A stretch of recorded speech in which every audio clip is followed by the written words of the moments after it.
What's good, everybody? It's your boy O'Shea Duke Jackson, back with a new episode of Fair Use. And today we're going to be going over to TikTok. And I typically don't deal with a lot of TikTok content, but guys, if you want to send me those clips, planetO'Shea@gmail.com.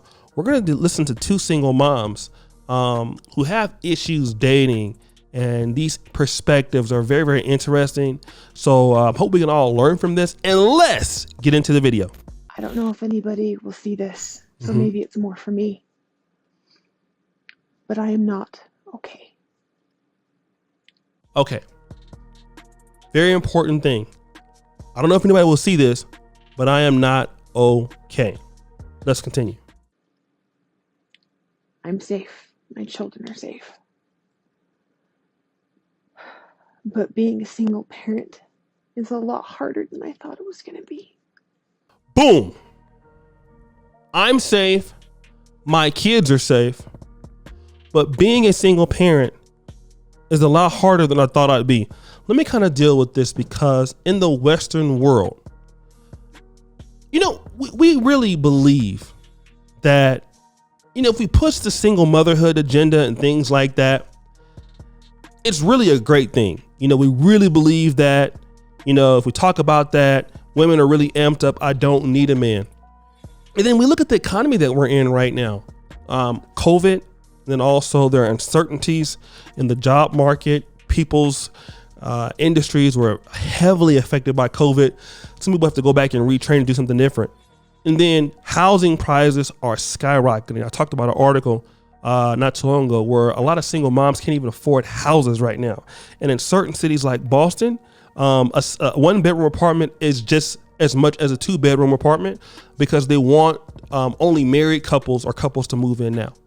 So people don't understand that being a single woman is very difficult, especially if you have children.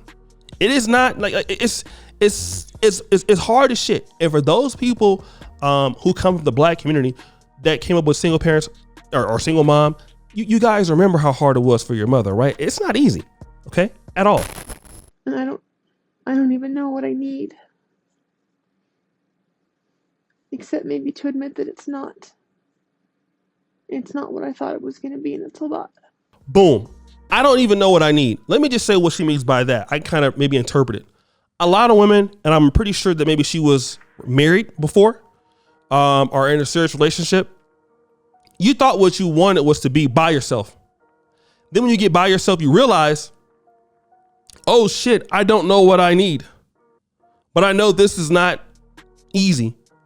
Looking out for kids, stressed, having to work, maybe multiple jobs, especially when you can compare it against a situation where at first maybe you had some help, you had a partner, things was easier, you had somebody to look out for you, and maybe that relationship has dissolved, that man moved on. I want to kind of weigh in on that. A lot of times when women move on with their life and they become single moms, and they now have the custody of the kids. Now the guy may be hurting initially, but as time progresses, what I've noticed is that men have an easier time moving on as time progresses, even if they lose a lot of money.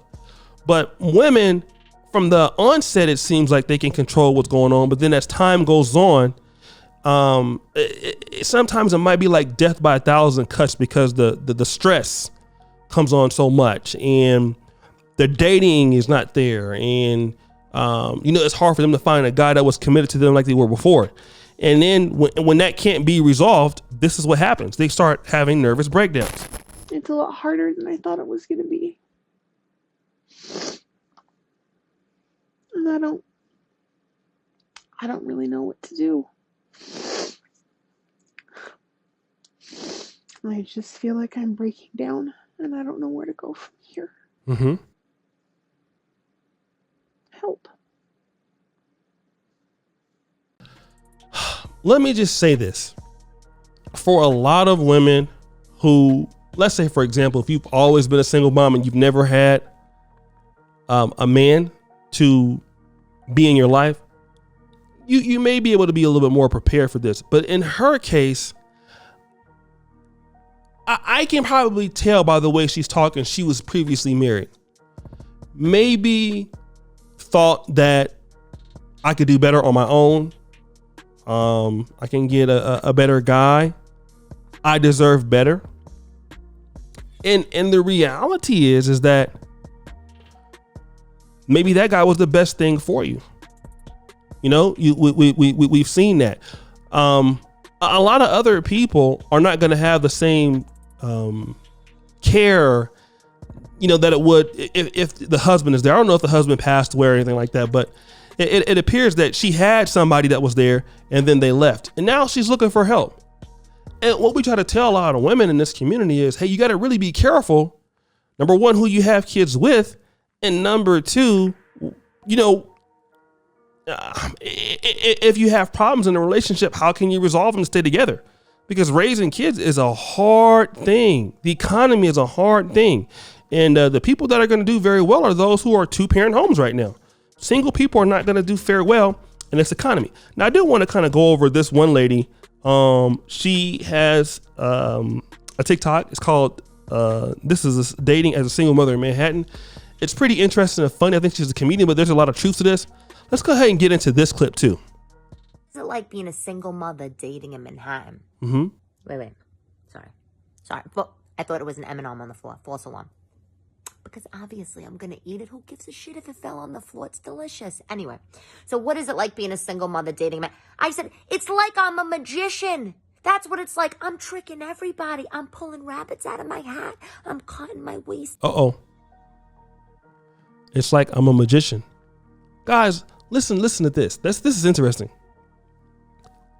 Now, we all know about the Snapchats and the filters and the makeup. But a lot of guys, when you're on Tinder and things like that, you ever do that? You meet somebody and they're not what you really think they should be? Let's listen and kind of find out. I'm cutting my waist in half with a tight skirt. I say, you think this is my real figure? You think this is my body, baby? No, this is an illusion. When I go out on dates, it's my bloated figure stuffed into a rented dress, a rented rubber band. Guy picks me up for a date. I tell him, you like this, big boy? Take it all in, because mama hasn't taken a breath in 4 hours. So guys, like, why is it the case, okay? Why is it that ladies who are proud single moms, why do they need to have an illusion? I mean, if they can do great and do very well by themselves, why is that?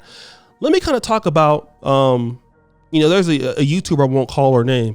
She's a lady that has a lot of single women, single moms that are in her audience.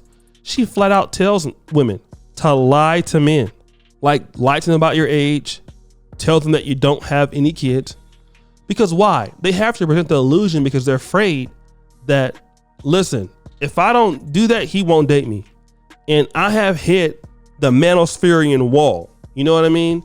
It's hard for me to compete against these other chicks out here. So if I can't really win a guy based on real results, the next thing that I have to do is create illusions. Now, women are already wearing makeup and the weaves and stuff like that as it is. The Snapchat filters. But women who are single moms, let's say like you're once married and they want to go out there and get a guy, especially in a competitive city like New York City. And you got to kind of remember, New York City is very expensive, very pricey. But when you're dealing with women in that market, look at the kind of ladies that you're dealing with. You're dealing with women from Brazil, women from Asia, women from all over the world. It's a big city for immigrants, and you have Puerto Ricans, Dominican women. So if you're a guy that's doing very well, you got a lot of options in New York City, a complete shitload of options. And women understand that. Women understand that dating in New York City, it's a lot of good looking women there of all races, creeds, whatever, colors, all that stuff.